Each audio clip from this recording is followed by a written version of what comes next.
et cetera, at a very high level. You know, we had a very good relationship until COVID. COVID didn't end the relationship, but it was a bridge too far for me. But if he'd like to come, I'd certainly be. He hasn't, just so you understand, he hasn't said one way or the other. Because a lot of people say he won't come, he will come. People think he will come, he won't come. It's something we barely discussed, just about didn't discuss. But I have had, especially through letters, some very good conversations. Have you had conversations with Venezuela? You know, because China and the United States can together solve all of the problems of the world, if you think about it. So it's very important. And, you know, he was a friend of mine. I mean, he was here for a long time, right in that spot, except sitting in a very comfortable chair. He wasn't standing like you are. But we spent hours and hours talking. And, you know, he's an amazing guy. Have you spoken to Venezuela? The press hates when I say that, but he's an amazing person. Have you spoken to anyone in Venezuela, sir? Can I ask you about On the border. If I could just ask you on the border. Hold on one second, Gary. Real quick. The United Healthcare shooting, the shooting of the CEO. Can you give us your thoughts about that? And what do you make of the reaction around the suspected shooter? Does that tell you anything about how I think it's a terrible thing. I think it's really terrible that some people seem to admire him, like him. And I was happy to see that it wasn't specific to this gentleman that was killed. It's just an overall sickness as opposed to a specific sickness. That was a terrible thing. It was cold-blooded, just a cold-blooded, horrible killing. And how people can like this guy is, that's a sickness, actually. That's really very bad, especially the way it was done. It was so bad, right in the back. And very bad, thing like that, you can't believe that some people, and maybe it's fake news, I don't know, it's hard to believe that that can even be thought of, but it seems that there's a certain appetite for him. I don't get it. Yeah, please. Could you just comment on... I want to expand on the defamation lawsuits. Could you see moving that to other people with individual platforms, social media influencers, people that... Or newspapers, yeah. Yeah. Yeah. Oh, I do. I think you have to do it because they're very dishonest. We need a great media. We need a fair media. We need, it's very important. And we need borders. We need walls, but we need borders and we need fair elections. You look at California, millions and millions of ballots were sent out. They're still counting the vote in California with the machines. They're counting the vote. If you had paper ballots, the votes would have been counted 4 weeks ago, 3 weeks ago. No, you need fair elections, you need borders, and you need a fair press. And the press is, no, I see others. I have a few others that I'm doing. I'm going to, as an example, I'm doing this not because I want to. I'm doing this because I feel I have an obligation to. I'm going to be bringing one against the people in Iowa, their newspaper, which had a very, very good pollster who got me right all the time. And then just before the election, she said I was going to lose by 3 or 4 points, and it became the biggest story all over the world because I was going to win Iowa by 20 points. The farmers loved me, and I loved the farmers. And it was interesting the way she did it. She brought it down 2 weeks before. She said I was going to only win by 4. That was a big story. But that was good because she brought it down from like 22 points to 4, or whatever the number was, way up. Way up, an easy win. Never even thought to go there. I respect them, I love them, and they understand there's no reason to go there because she brought it from way up, walk away, which it was, and then she brought it down very smartly to 4 a couple of weeks before, and everyone said, wow, that's amazing, he's only up by 4 points. Then she brought it down to where I was down by 3 or 4, whatever number she used. And that was the Des Moines Register, and it was their parent. And in my opinion, it was fraud, and it was election interference. You know, she's gotten me right always. She's a very good pollster. She knows what she was doing. And she then quit before. And we'll probably be filing a major lawsuit against them today or tomorrow. We're filing one on 60 Minutes, you know about that, where they took Kamala's answer, which was a crazy answer, a horrible answer, and they took the whole answer out and they replaced it with something else she said later on in the interview, which wasn't a great answer, but it wasn't like the first one. The first was grossly incompetent. It was weird. And that was fraud and election interference by their news magazine, a big part of CBS News. So as you know, we're involved in that one. We're involved in one which has been going on for a while and very successfully against Bob Woodward, where he didn't quote me properly from the tapes. And then on top of everything else, he sold the tapes, which he wasn't allowed to do. He could only use them for reporting purposes, not for sale purposes. And he admits that. And I think we'll be successful on that one. And we have one very interestingly on Pulitzer, because reporters at the New York Times, Washington Post got Pulitzer Prizes for their wonderful, accurate, and highly professional reporting on the Russia hoax. Well, it turned out to be a hoax, and they were exactly wrong. People, like many people, John Solomon, Sean Hannity's not for Pulitzer, but Sean Hannity got it right. Many people got it right. Tucker got it right. Jesse got it right. Laura got it right. Janine got it right. A lot of people got it right. They didn't get anything. They gave it to reporters that got it absolutely wrong. And now everybody admits it was a hoax. And I want them to take back the Pulitzer Prizes and pay big damages. And I think we're doing very well on that one. They have no excuse for it. They gave a Pulitzer Prize to writers that got Russia wrong. And so I think we're doing well. And I feel I have to do this. I shouldn't really be the one to do it. It should have been Justice Department or somebody else, but I have to do it. It costs a lot of money to do it, but we have to straighten out the press. Our press is very corrupt, almost as corrupt as our elections. Are you worried about Venezuela? Sir, if you had any discussions with Venezuela? For January 6th defendants, you had said in the first few minutes of your administration you want to issue pardons for January 6th defendants. Does that include, will that be a blanket pardon? Does that include Well, you'll find everyone? out, but it's going to go quickly. And just to follow up on your Have you had any comments, discussion, sir, with in terms of your mass deportation plans, have you had any preliminary discussions with countries like Venezuela, from where the Tren de Aragua gang is now popping up? They'll across the take them country? back. They're going to take them back. They're all taking them back, yep. And if they don't, they'll be met very harshly economically. Okay, they'll all take them back. You know, Venezuela and other countries were not behaving very well with us during my administration, and within 24 hours they were behaving very well. They'll all take them back. And separately, can I ask a follow-up Jeff, on that?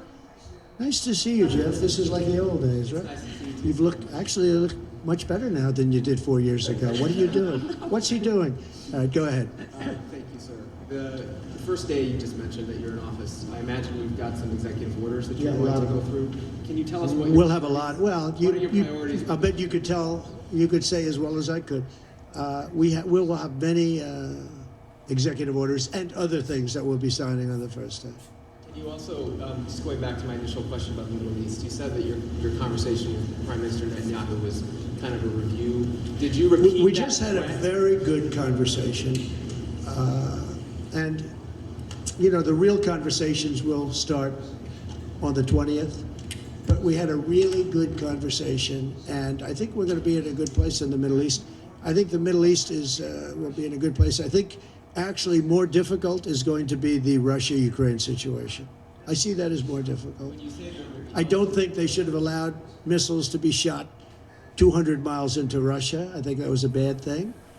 And that brought the Koreans in, North Korea. Another man I get along with very well. I'm the only one that does. But that did a lot of bad things. I don't think that should have been allowed. Not when there's a possibility, and certainly not just weeks before I take over. Why would they do that without asking me what I thought? I wouldn't have had them do that. I think it was a big mistake they made. will you reverse that decision when you're in office to let those I might, yeah. missiles be? I thought it was a very stupid thing to do. And when you So say, do you have any reaction just to one Jim last one on Cross? this, when you say that there will be hell to pay if the hostages are not released before January 20th, what does that mean? Well, they're going to have to determine what that means. But it means it won't be pleasant. Mr. President, It's how was your meeting? It's not going to be pleasant, yeah? How was your meeting with Apple CEO Tim Cook, and did you talk about tariffs in that meeting? Apple CEO Tim Cook. I did have dinner with Tim Cook. I had dinner with sort of almost all of them, and the rest coming. And this is one of the big differences, I think, between, we were talking about it before, one of the big differences between the first term. In the first term, everybody was fighting me. In this term, everybody wants to be my friend. I don't know.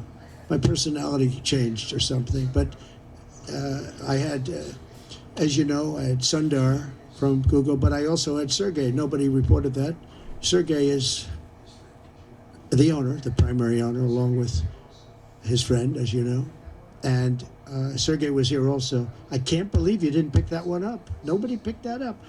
But I will tell you, no, it's a big difference. The big difference is that the first time everybody was fighting me on all fronts.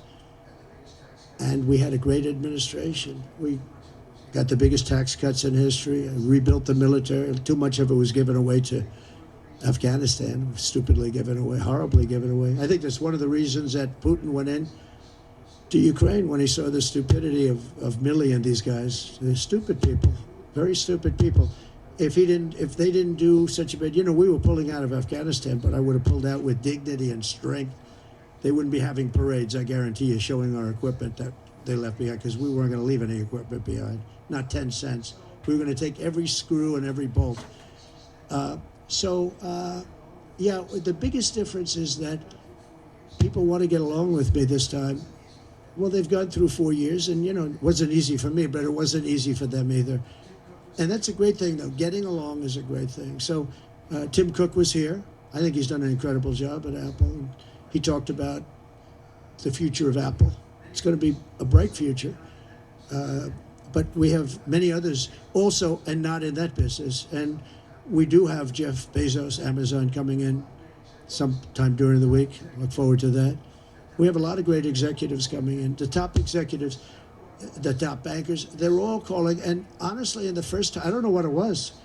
It's like a complete opposite. In the first one, and the press has covered that fairly, actually, for change. The first one, they were very hostile. And maybe it was my fault, but I don't really think so. They were just very right from the beginning. And this one is much less hostile. It's really the opposite of hostile. Can I get your reaction? Well, you're free to give up a sir? I know that you had some, I believe, involvement 18 years ago with the students at Duke accused of rape in La Crosse. Now we have this development. I thought it was a hoax when it happened, the Duke situation. I didn't believe the woman, as you know, and they destroyed the lives of these kids. They destroyed, and I don't care what they got. Their lives have been destroyed. Their lives have been shortened by what took place. And now the woman admitted that it never happened. That is a horrible. And as you know, I took a lot of heat when I said that this did not happen. And those kids were beautiful kids with beautiful families, and they were, in some cases, will never be the same. They will never be the same. Have you talked to them by chance? Your thoughts on the Postal Service? You mentioned Bezos a second ago, and I've always thought Bezos would be a key person to go in there and really streamline the logistics of the post office. But they lose billions. Well, there is talk about the Postal Service being taken private. You do know that. Not the worst idea I've ever heard. It really isn't. It's a lot different today with between Amazon and UPS and FedEx and all the things that you didn't have. But there is talk about that. It's an idea that a lot of people have liked for a long time. We're looking at it. I think we're looking at that along with a lot of any questions for Howard, by the way? Commerce. Sure, I'll ask one. Mr. Incoming Secretary, do you see another trade deal with China coming? I think the president. It's a tough one. Yeah. No, it's easy for me. You're sitting next to me, so it's okay. No, the president has very clear agenda for tariffs. And I think reciprocity is something that is going to be a key topic for us. How you treat us is how you should expect to be treated. Would you like to weigh in, sir, on that? Reciprocal. If they tax us, we tax them the same amount. They tax us. Forget it just for a second about the word tax. They tax us, we tax them. And they tax us, almost in all cases, they're taxing us, and we haven't been taxing them. Is that deal already underway? Is there a deal already underway with respect to that? Let's just say this, we're going to make great deals, and we have all the cards. And until I came along, don't forget, and Howard was going over the numbers with me last night, we took in $600 billion and more in taxes and tariffs from China. No other president took in 10 cents, not 10 cents, not 10 cents. And no, we're going to be doing things. We're going to be treating people very fairly. But the word reciprocal is important, because if somebody charges us, India, we don't have to talk about own. If India charges us 100%, do we charge them nothing for the same? You know, they send in a bicycle and we send them a bicycle. They charge us 100 and 200. India charges a lot. Brazil charges a lot. If they want to charge us, that's fine, but we're going to charge them the same thing. That's a big worried thing. about And you know what? The senators, some of them aren't necessarily business people. When I give that to them, they say, that sounds fair to me. Are you concerned that tariffs might hurt the stock market rise that you have seen and the economy more broadly? Make our country rich. Tariffs will make our country rich. But won't they raise prices? Properly used. And make, no, well, I didn't have any inflation, and I had massive tariffs on a lot of things. We put tariffs on steel. If I didn't put tariffs on steel, 50% and more, they were dumping steel in, China and others. I put tariffs on, and it stopped, and we took a fortune. We made a fortune on it. Tariffs, properly used, which we will do, and being reciprocal with other nations, but it'll make our country rich. Our country right now loses to everybody. Almost nobody do we have a surplus with. There are a couple of countries, and they're embarrassed by it, but almost nobody. And tariffs will make, I always said, to me, tariffs, the most beautiful word in the dictionary. It'll make our country rich. You go back and look at the 1890s, 1880s, McKinley, and you take a look at tariffs. That was when we were at our proportionately the richest. Agree with the view from Did you get to a good spot? Back on Ukraine, Mr. President. Should Zelensky, if anything, be prepared to give up to end this We war? should be prepared to make a deal. That's all. Got to be a deal. No, got to be a deal. Too many people being killed. That is a war. That's too many people. Got to make a deal. And Putin has to make a deal. What deal would Do you think- Putin has to make a deal, and Putin would have never gone in if I was president. If I was president, we wouldn't have had inflation. Our oil prices would have been lower. I had a good relationship with Putin. He would, despite the Russia hoax, which made it more difficult. If we had that election, if it were an honorable election, we wouldn't have had any of the problems that we're talking about right now. Putin would have never got in. Based on your Take understanding of office, it, do you still? You said that Will you you could ask- make that deal before you take office. Do you still think you can make that deal? I'm going to try. Will you ask Based on Putin your- to give up Assad? Well, I hadn't thought of it. I think we have to get on with our lives. We'll have to see what happens. But right now, Syria has a lot of, there's a lot of indefinites. Nobody knows what's going to happen with Syria. But I think Turkey is going to hold the key to Syria, actually. I don't think you've heard that from anybody else, but I've been pretty good at predicting. I want to thank you all, and we're going to make America great again. Thank you very much. Thank you very much.